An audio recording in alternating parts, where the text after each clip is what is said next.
मैं हूं संगीता शाह। स्वागत है आपका मेरे इस YouTube चैनल पर। दोस्तों, हम कुछ पर्सनालिटी डिसऑर्डर्स के बारे में बात कर रहे हैं और मैंने पिछले वीडियो में आप लोगों से बात किया था कि आत्ममुग्ध लोग कैसे होते हैं। ये एक मानसिक बीमारी है, मैंने आपको बताया था। और इन लोगों को आप किस तरह से पहचान सकते हैं कि आपके इर्द गिर्द ये लोग हैं क्या, ये आपको कैसे जानना है, इनके क्या लक्षण होते हैं, क्या गुणधर्म होते हैं, ये मैंने बताया था।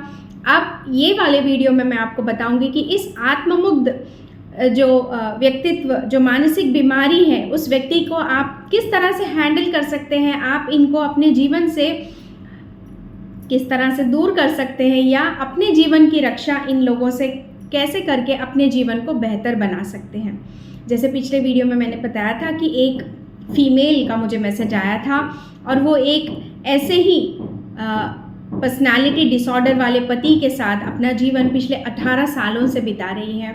अब उसके लिए असहनीय हो गया है, उसे समझ में नहीं आ रहा था कि मैं क्या करूं। तो उन्होंने मेरे ऑरा के वीडियोस देखने के बाद मुझसे ये प्रश्न पूछा था।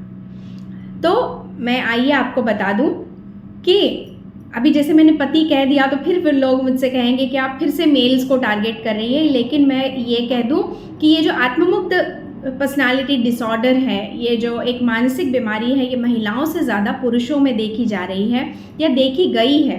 ऐसे बहुत सारे मनोवैज्ञानिकों द्वारा किया गया रिसर्च की स्टडीज़ हमें बता रही है। तो यहाँ पे अब आपको मैं बता दूं कि जैसे ये लोग आपको कैसे पकड़ते हैं, अपने जाल में कैसे फंसाते हैं।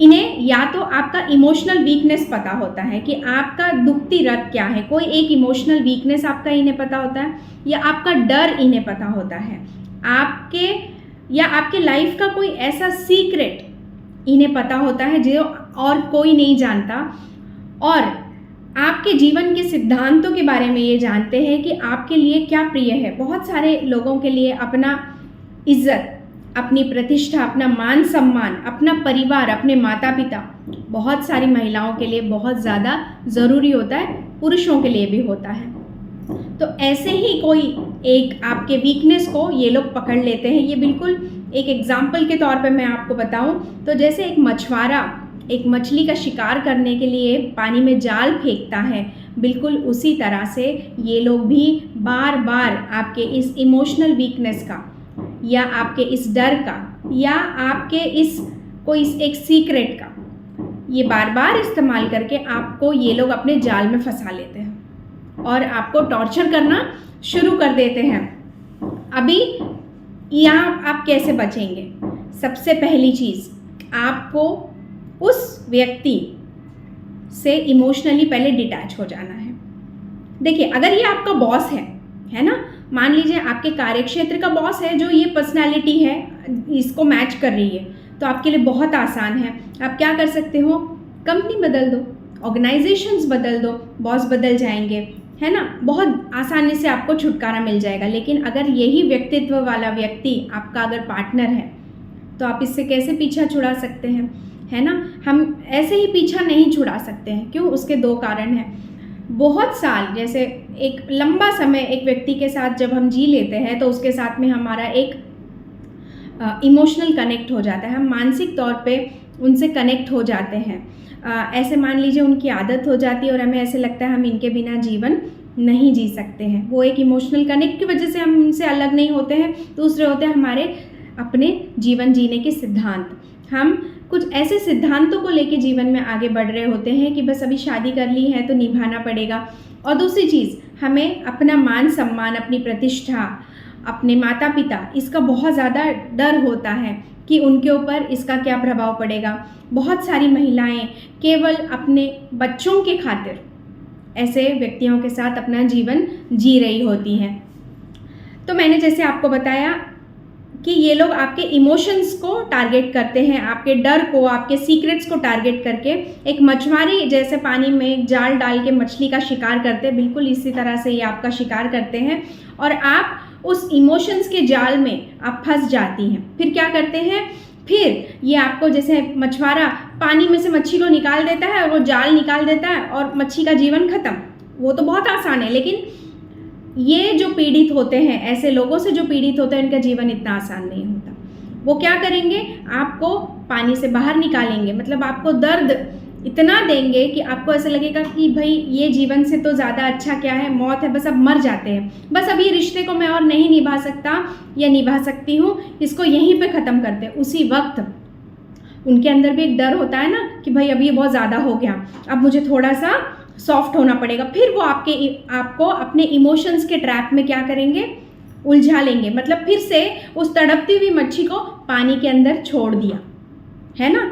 आप अभी भी जाल में फंसे हुए हैं, लेकिन पानी के अंदर जाते ही आपको क्या हो गया, थोड़ी सी राहत मिली। मतलब वो आपको थोड़ा सा बेटर फील करवाते हैं कुछ दिनों के लिए, आपके साथ अच्छे से व्यवहार करेंगे, क्योंकि उन्हें ये एहसास हो जाता है कि कहीं ये छोड़ के ना चली जाए, क्योंकि उन्हें भी पता है कि ये व्यक्ति मुझसे कभी भी छुटकारा पाने के लिए कुछ भी कर सकता है। तो फिर से वो उनको मज़ा आ रहा है ना आपको तड़पाने में, तो फिर से वो आपको पानी के अंदर छोड़ देंगे, यानी फिर से अपने इमोशंस में डुबो देंगे। फिर थोड़े दिन में वैसा ही व्यवहार करना आपके साथ शुरू कर देंगे।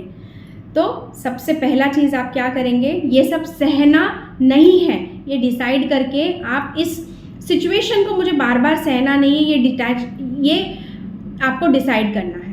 जो व्यक्ति आपके ऊपर जो प्रताड़ना कर रहा है उसको सहेंगे नहीं आप, क्योंकि जितना ज़्यादा आप सहेंगे वो व्यक्ति आपके ऊपर उतनी ही चीज़ें और इम्पोज करते चले जाएंगे। तो सहना नहीं है, सबसे पहली चीज़ ये। दूसरी चीज़, आप उस व्यक्ति से अपने आप को पहले इमोशनली डिटैच कर लेंगे। जब भी वो आपके ऊपर अटैक करते हैं इमोशनली या अपनी बातों से, जब भी वो आपको नीचा दिखाने की कोशिश करेंगे या जब भी आपके ऊपर दबाव बनाने की कोशिश करेंगे, आप उनको पहले कैसे हैंडल करोगे। पहले तो वो मेरा पति है या वो मेरा रिश्तेदार है या मेरा अपना है, इस भावना से अपने आप को डिटैच कर लीजिए। डिटैच करने के बाद फिर उसे हैंडल कीजिए। आप अपने डिफेंस में जो कर सकते हैं वो करिए। जी हाँ, मैं ये नहीं कहूँगी किसी भी महिला से या किसी भी ऐसे व्यक्ति से, किसी भी पति से कि आप डिवोर्स ले लीजिए, क्योंकि ये कोई सल्यूशन नहीं है, ठीक है। अब ये व्यक्ति बार बार आपके ऊपर क्या दबाव बनाएंगे पता है, जब आप डिफेंस करने जाएंगे तो क्या दबाव बनाएंगे, अगर आपका व्यवहार ऐसे ही रहा, आपने मुझे ऐसे ही मेरे साथ ऐसे ही बिहेव किया आपने, क्योंकि अब आप उनका सह नहीं रही हो, तो फिर वो आपको क्या बोलेंगे, आपका ये करना, आपका इस तरह से मेरे साथ बिहेव करना, आपका मेरी बात को नहीं मानना, आपका मेरी बात के लिए मना कर देना, आपका मेरी बात के ऊपर सहमत नहीं होना, ये सब चीज़ें पता है किस तरफ रास्ता निकालेंगी। ये ऐसे हो सकता है कि समाज में जब मैं ये बात रखूँगा तो तुम्हारे मान सम्मान को ठेस पहुँचेगी, तुम्हारे माता पिता पे क्या बीतेगी, तुम्हारे अपने परिवार पे क्या बीतेगी, और देखो ये बच्चे, इनका क्या होगा। इस तरह से वो आपके ऊपर दबाव बनाने की कोशिश करेंगे। इसलिए मैंने आपसे क्या कहा, इमोशनली पहले डिटैच हो जाइए, उसके बाद आप इस व्यक्ति को हैंडल करना शुरू कीजिए। ये आपके ऊपर जो प्रताड़ना कर रहा है उसको सहना बंद कर दीजिए। देखिए किस तरह से ये व्यक्ति अपने आप को बदलने की कोशिश करेगा, क्योंकि आप ये सहना नहीं चाहती हैं। इसलिए दूसरी चीज़ आप क्या कर सकते हैं, देखिए मान लीजिए आपके पैर में, हाथ में, कहीं पे भी एक चोट लग गई। अब वो चोट जो है धीरे धीरे जहरीली हो गई किसी वजह से, सेफ्टिक हो गया, है ना। तो आप क्या करोगे, डॉक्टर के पास जाओगे। डॉक्टर आपसे क्या कहेगा कि देखिए मुझे लग रहा है इसमें आपके पैर में गैंग्रीन हो गया है, अब हमें इसे सेफ्टिक हो गया है, अगर हम इसे रखेंगे तो आपके पूरे शरीर में इसका जहर फैल सकता है और आपकी मृत्यु हो सकती है। तो उस वक्त आप क्या सोचोगे, क्या ये पैर के बारे में सोचोगे कि अपनी ज़िंदगी के बारे में सोचोगे। आप उस वक्त क्या डिसीजन लोगे, आप ये डिसीजन लोगे कि भाई पैर गया तो गया, बिना पैर के मैं जी लूँगी या जी लूँगा, लेकिन मेरा जीवित रहना क्या है, बहुत ज़्यादा ज़रूरी है, पहले ज़िंदा तो रहूँ। तो आप डॉक्टर को क्या कहोगे कि डॉक्टर निकाल दीजिए, चलेगा मुझे, मैं अपने जीवन को इस पैर के बिना मैनेज कर लूँगी। बिल्कुल इसी तरह की दृढ़ता आपको अपने जीवन में लानी है। इमोशनली उस व्यक्ति से डिटैच होके, उनके बिना भी मैं अपना जीवन जी सकती हूँ, अपनी जिम्मेदारियों को मैं संभाल सकती हूँ, ये वाली दृढ़ता आप लेकर आएंगे तो जीवन जीना आपके लिए आसान हो जाएगा।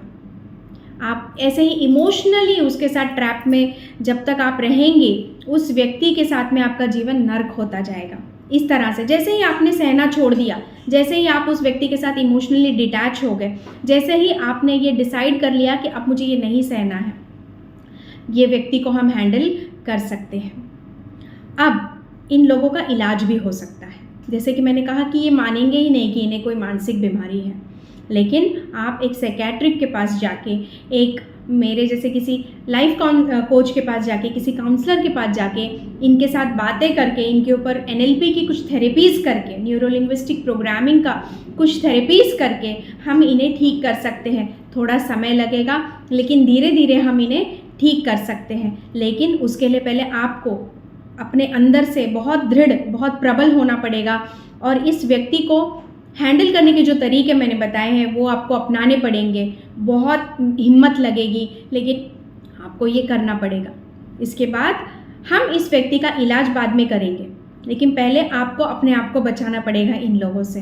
तो आशा करती हूँ इस वीडियो के माध्यम से आपको पता चल गया है कि ये जो आत्ममुग्ध लोग, पर्सनालिटी डिसऑर्डर वाले होते हैं, ये कैसे होते हैं, इनको कैसे आइडेंटिफाई करना है। पहले वीडियो में मैंने बताया आपको, और दूसरे वीडियो में मैंने आपको बताया कि आप इनसे अपना बचाव कैसे कर सकते हैं, आप इनको हैंडल कैसे करके अपने जीवन को बेहतर बना सकते हैं। आशा करती हूँ ये वीडियो आपको अच्छा लगा है तो इसको लाइक कीजिए और मेरे चैनल को सब्सक्राइब कीजिए। आने वाले समय में ऐसे ही बहुत सारे वीडियोज़ मैं आपके लिए लाती रहूँगी। आत्मनमस्ते।